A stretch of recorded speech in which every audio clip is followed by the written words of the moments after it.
Yo, yo, yo, what's up, everybody?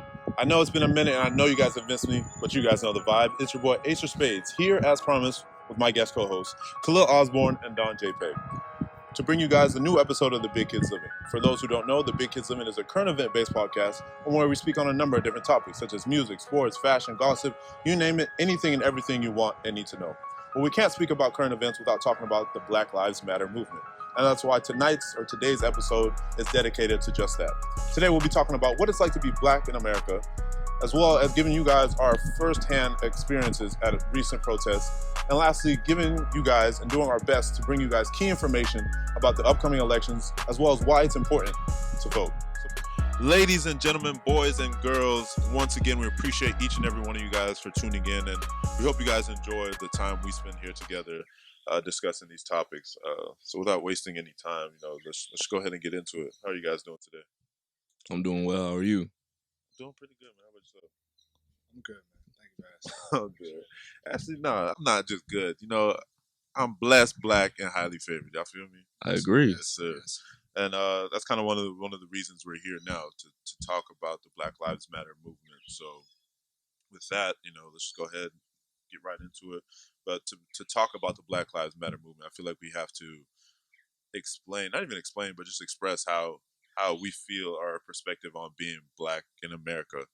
That's why this first portion, when I was thinking it up, I thought it should be called or titled "A Walk in Our Shoes," or "A Walk in Our America," in that sense. Yeah.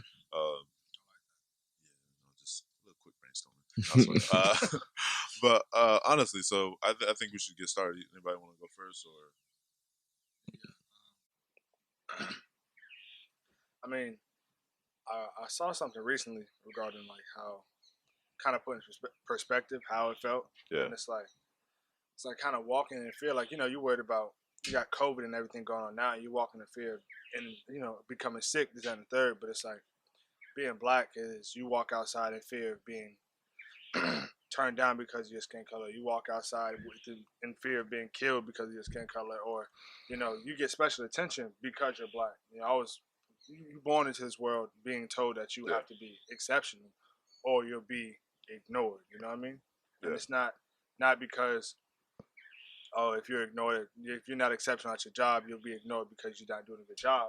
You'll be ignored because we already have points deducted from us in this world for being Black. And I want to, like you said, one of my points I wanted to make is, you said from birth we kind of have that stigma on us, and that stigma is something that we're fighting a fight that we didn't even create for ourselves. You know what I mean? You're just born into it, right. And I think that stigma is the presumption of dangerousness, and just there's such a negative connotation, and like I said, it's just a fight that it's pinned on you from the day you're born. Yeah. When I feel like when Black or even colored children are born, there's just a negative stigma onto it, compared to when no offense, but I'm just gonna go ahead and during this episode you're gonna hear me say white a lot. Yeah. It's just the best way to explain it. So white children compared the white child when they're born, it's the sense, they're not taught. So you're a Black child being taught, you gotta alley this way so you don't get attacked. It's not even taught. Yeah. As soon as you're born, when a child is birthed, a white child is probably, okay, the sky is the limit for you. You know what I mean? Yeah. You can go out and you can do anything you want, and you're gonna be fine. And then when a Black child is born, it's like either the negative connotation of, this guy is going to become a drug dealer or something like that, or even just the sense of your parents are shielding you. All right, let's just lay low. You got to lay low. You know what I mean? Yeah. So in that sense, even I can personally say, growing up, I was kind of sheltered in the sense of, like, my parents always taught us to lay low, stay under the limelight. Try not to get seen or be pinpointed in a sense. Yeah. Exactly. Compared to like a white child that was, go ahead and do what you want. Do anything you want.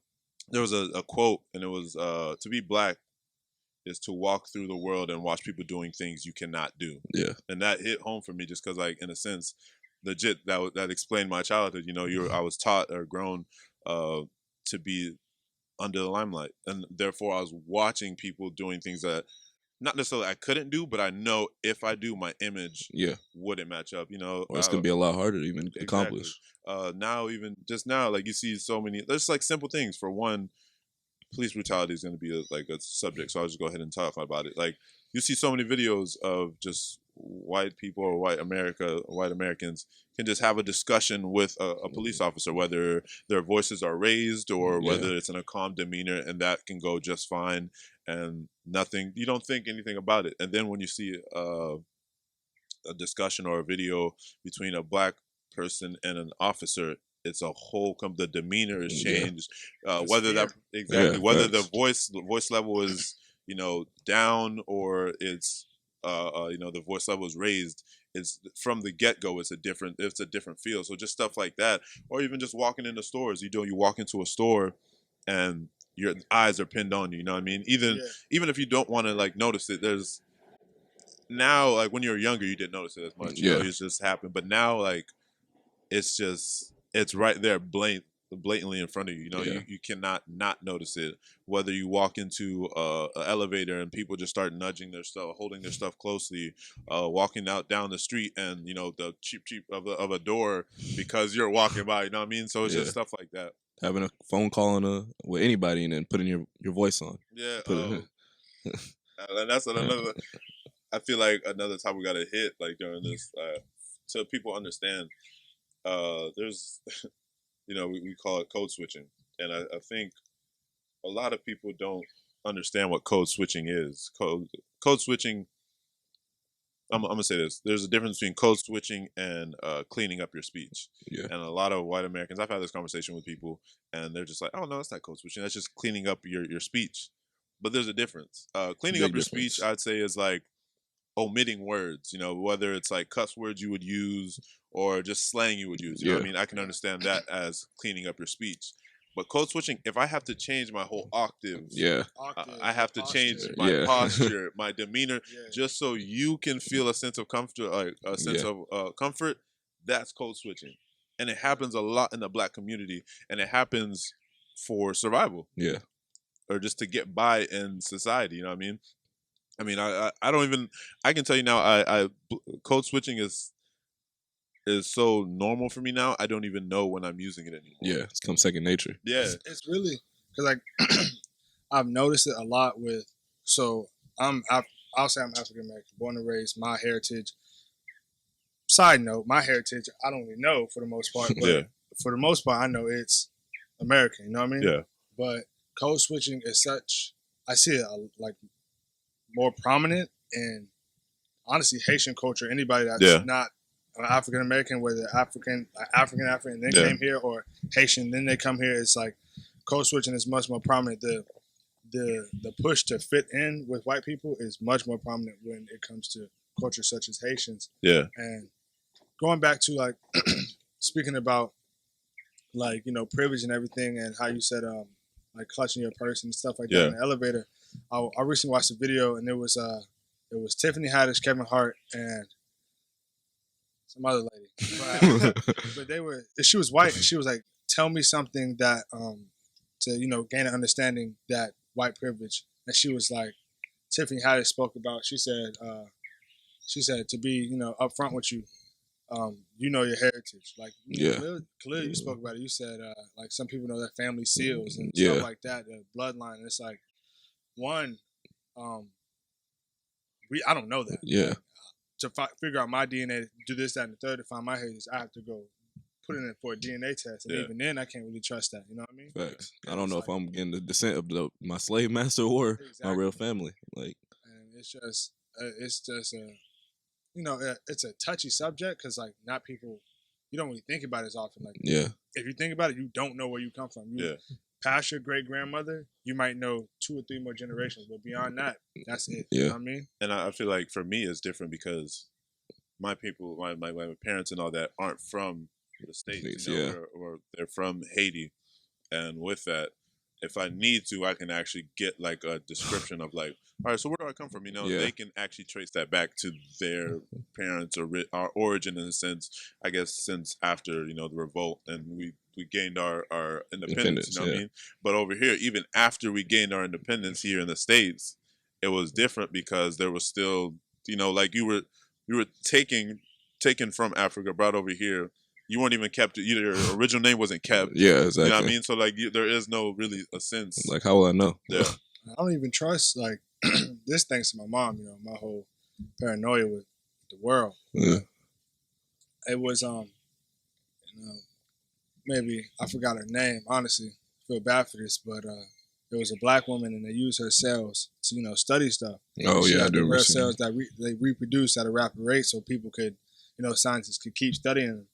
And it goes on. For those who don't know, they kept her cells long after she died. They made billions on billions. The medical companies, anything, they made billions and billions off of using her cells as test subjects.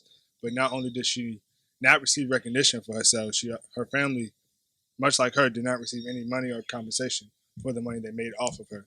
And they even tried on numerous occasions to take people to court about it, but it's like to the point where it's like, what can they really do now?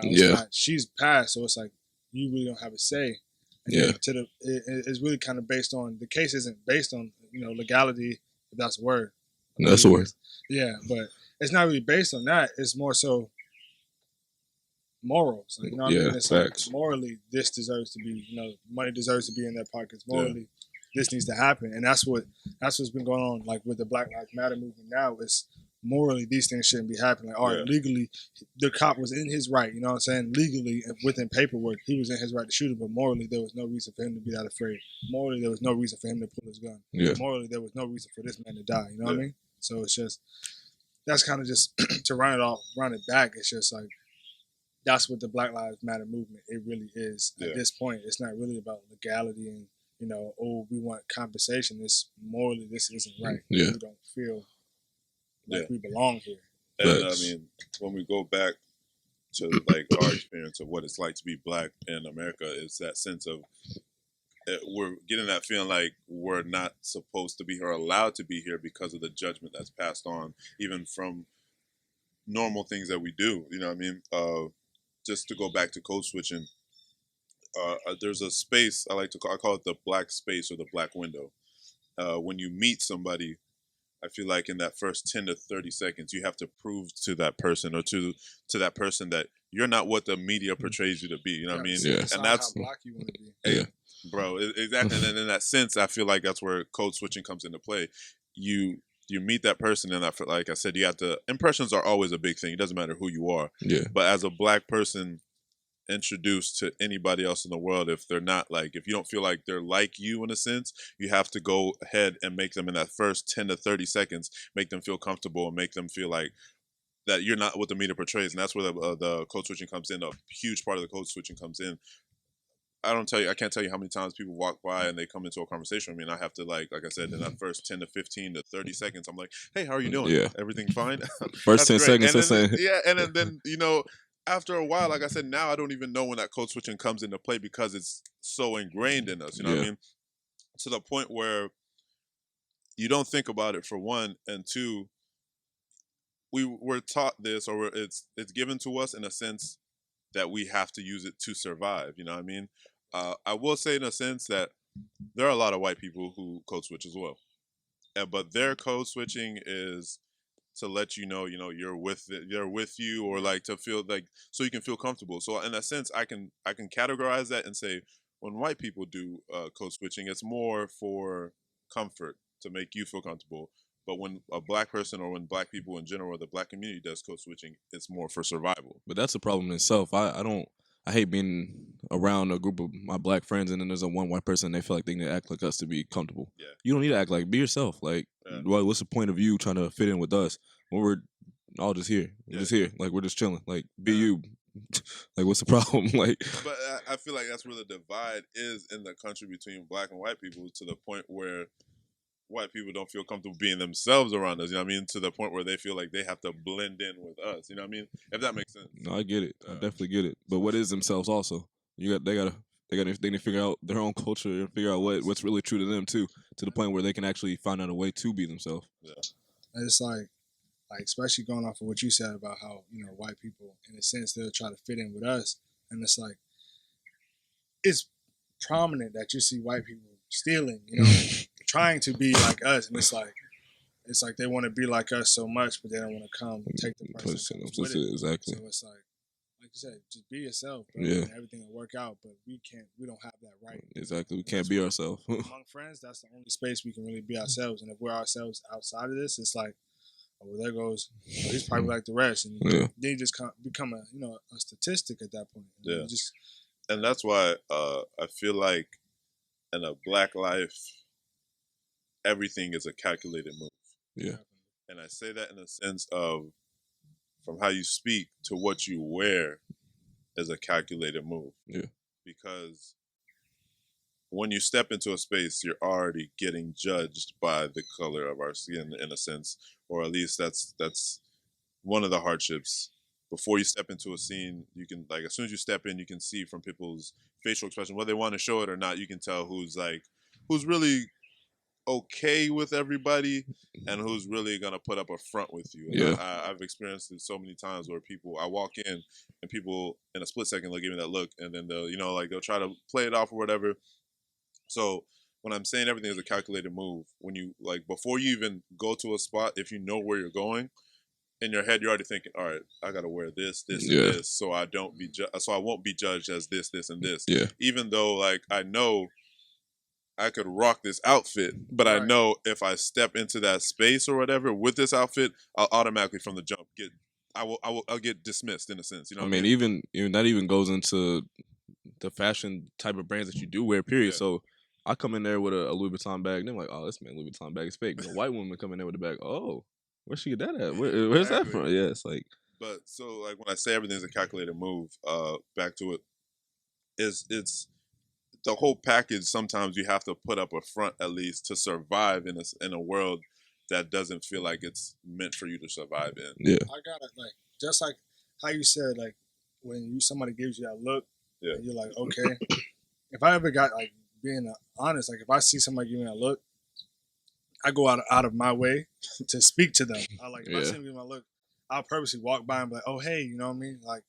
Because I'm not who you think I am. You know? Exactly. I'm gonna show you that the perception that you have of my people, and that I can already tell you have from the way you look at me, that's not the case. Yeah. And it's not even trying to code switch, but it's more so I can speak American, I can speak English proper, but it's I'm not gonna come to you and say what up, cuz, you know what I'm saying? Yeah. Not only do I not talk like that, be 100, but I'm not gonna come and say hello, how are you? Yeah. But it's I'm gonna show you that the idea you have for most Black men and most Black people is not it's not here. I don't have that. I'm gonna show you that a different way. I agree, and that's I wouldn't say I go out of my way, because at a sense I've come to the point where I realize if someone's set in their mindset, you can't really change that, you know what I mean? Yeah. And that's why this whole movement right now going on is big, because we're fighting against people who don't care, too ignorant to too ignorant to change. If someone has the desire or will, because I've had a lot of people come up to me during this time and with they're like, I just want to listen. I just want to hear what you have to say or whatever. At that point, I'll take my time to give you as much as I can to understand, because I understand you're willing and you want to learn. But there's others who are just out there trolling people. You know what I mean? Yeah. In that sense, I'm not even going to give you my time. You know what I mean? Yeah. And that's why, even when I step into a spot and somebody gives me that look, I don't feel the need to go and out of my way, or not even, I'm not saying you feel the need, but I don't go out of my way to make that person feel comfortable or anything, because, you already have this judge. You don't even know me, so who are you to judge me? You know what I mean? In that sense. I agree. With that being said, like I said, there's a lot of people during this time who are been coming up to me and asking me, let me just hear what you have to say and all that. How do you guys feel about during this time, non-Black or non-colored people speaking up or not speaking up on the behalf of the colored people? In that sense, I mean people who are cool with you, who've always told you or who've always treated you as a friend, and now during this time they're either not speaking up or they're either speaking up or they're silent during this time. How do you feel about that? That's a very good subject to speak on, because a lot of the times is it performative, or are you doing it because you really care? And that's a big statement. going into how your friends that aren't black or colored speak. Like, make sure you're doing it for the right reason. If you're gonna speak on the behalf of me, let me get my statement out first. Like, let me do the talking, but you do the sharing. You don't take my space. Don't use my air voice. Basically, like, let my voice be heard now, because you've had your time. Like, where's my time at now? And you're gonna take my time now to overshare your voice and your opinion.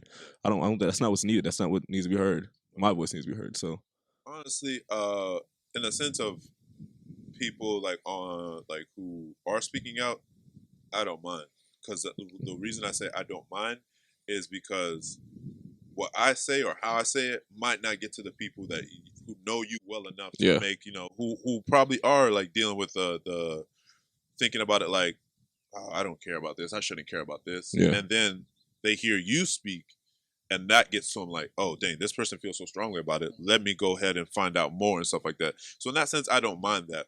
What I do have a problem with are the people who say, who are friends with me and who have been cool with me, and now during this time they've been silent. Yeah. Because I feel like the reason that feels, at first I was like, you know what, it doesn't matter, because I understand this isn't their fight. You know what I mean? And to a point where, I mean, it's in a big grand scheme of it, a lot of it is everybody's fight. Yeah, I mean, I police understand. brutality just doesn't happen to black people, but still, like, if you like, if you don't feel some type of way about the police killing anybody, this should be killing for everybody. Like, Yeah. everybody gets killed, but Sure. why can the police kill me or you and just get away with it? Like, that's just not right. Like how you were sharing about, how Khalil felt sometimes. You feel that white people are being very performative, and how you said you don't really mind it because, like you said, some people won't hear it unless it comes from another person. Yeah. Like, I've heard numerous things from my parents, but if my homeboy tell me this, I'm like, oh, okay. Yeah. It holds my weight.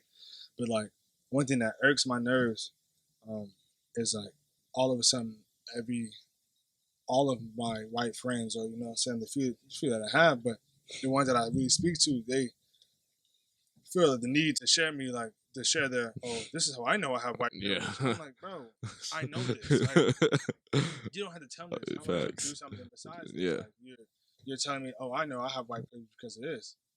Thanks. Okay?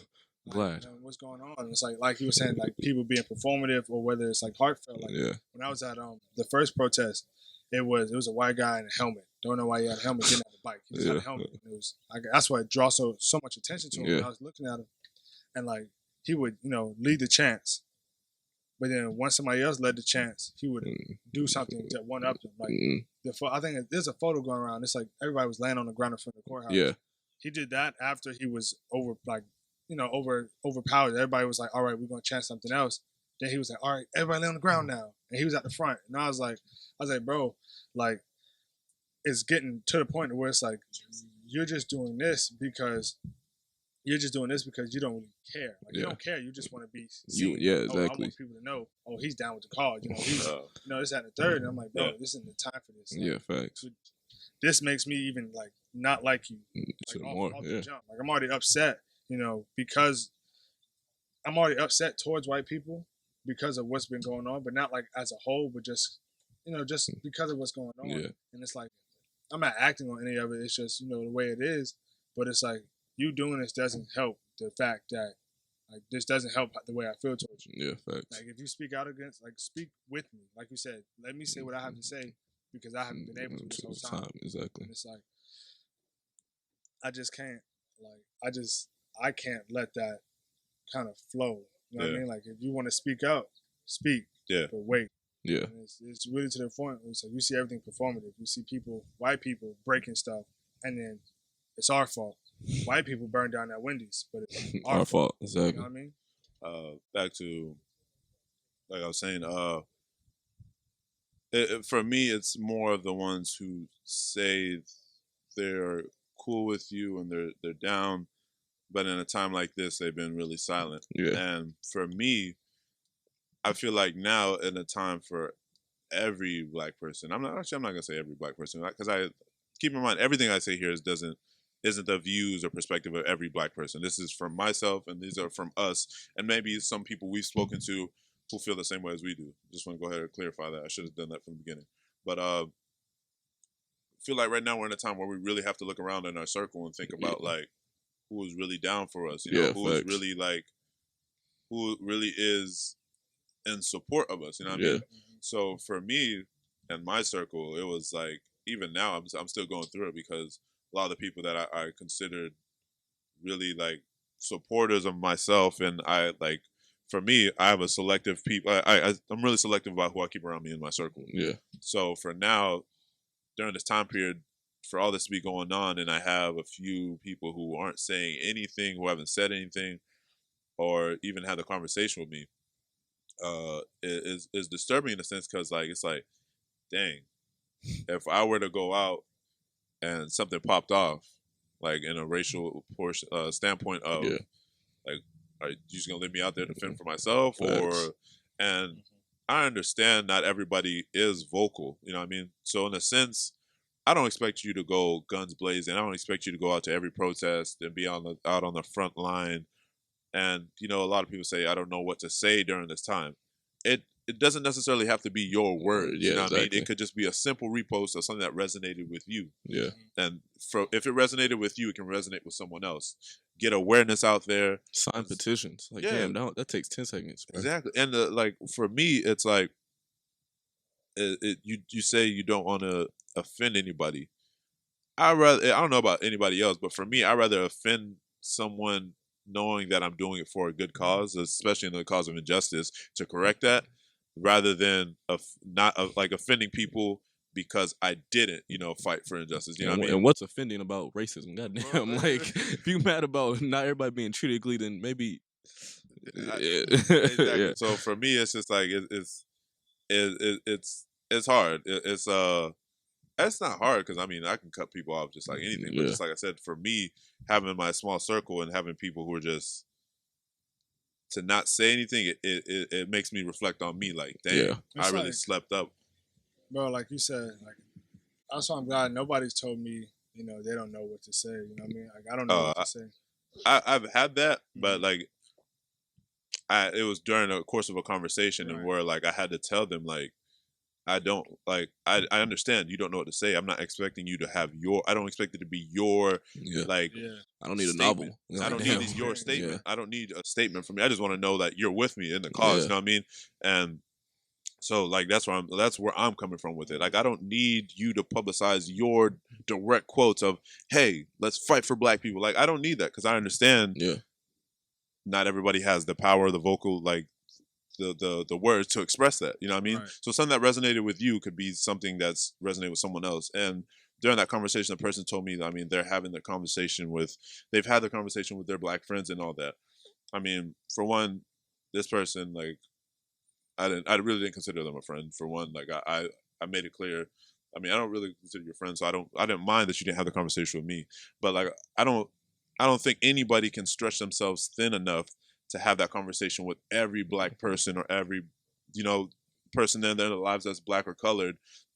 So like, not everybody that you speak with is good. You're not gonna have that time to have that conversation with everyone. You know what I mean? So by posting something, it could put that person's mind at ease, to Exactly. the point where like, they're like, okay, I don't have to worry about this person. Exactly. You know what I mean? This person is fighting with me. You know what I mean? So in that sense, that's why for me, it's important to be vocal, even if you're or not, yeah, even if you're not colored, or Yeah. you're not Black. It's okay. Like, I don't need you to be like very expressive. I just need to know you're in the fight with me. Yeah, exactly. And if you're not communicating to me, or like putting it out any signs that show me that you're with me, how am I supposed to know? You know what I exactly. mean? It's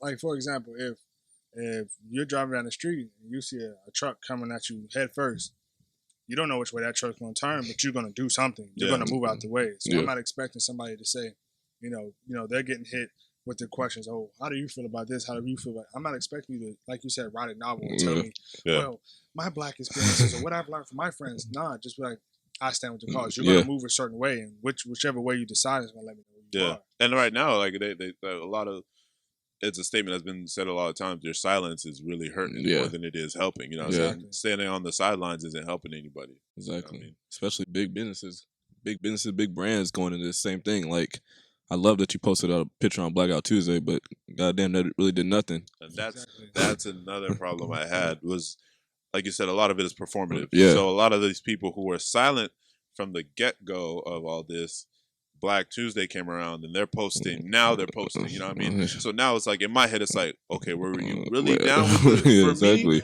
or was it just because now it's more acceptable? Sweet dreams, Brianna. Breathe easy, George.